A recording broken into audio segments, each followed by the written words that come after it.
siima kyolina asuuliridde amazzi asinga asuze mu ggwanika.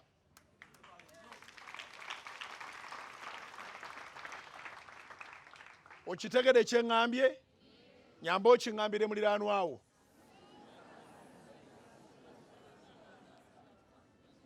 Ewe twogerera nga osobola okuba nga sitaani akulimba weemulugunya weekwasa ate kaakati n'abaana abamu bakyaliyo ewaka ate owa sekendwe mbadde sinafuna ssente ate enviiri ndudde okuzizaayo bazinaazeemu ate obuntuntu bungi obutonotono n'obunene setaani bwe yeekwekamu ne twemulugunya. Naye njala kutegeeza nti ng'otudde wano oba ng'owulira ekigambo kino families nnyingi bali mu kutetenkanya banajjayo batya omulambo mu ggwanika. Gwe bayita omulambo abadde muntu. Gwe bayita omulambo abadde muntu. Nayita mu bizibu emabegako awo. Naye ebizibu bye nayitamu byanjigiriza ebintu bingi. Nti mu kaseera katono nnyo nga langweegi ekyuse ng'ate abagikyusizza yefe ababadde babeera n'omuntu nga ne mukyala Richard abuuza nti kaakati boda egenda kuvaayo ddi?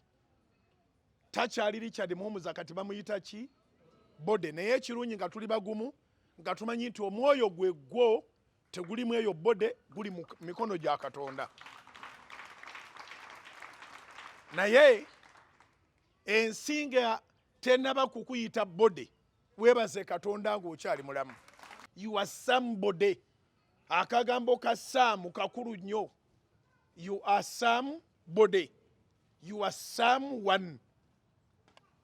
So amanya go nga tebanabaga kujjako bakuyite bode bagambe kakati omulambo gutuuka nga tebanaba bikuyita ebyo byonna. Siima weeyigiriza okwebaza Katonda ne baba bali mu kuvuma ku social media ne baba bali mu kuvuma waka wenyini woosula ne bwaba nga akusuza oba akuliisa yakulangidde naye kasita oba nga ennyindo zo zikyassa gulumiza Mukama waggulu ekirungi kiri mu maaso.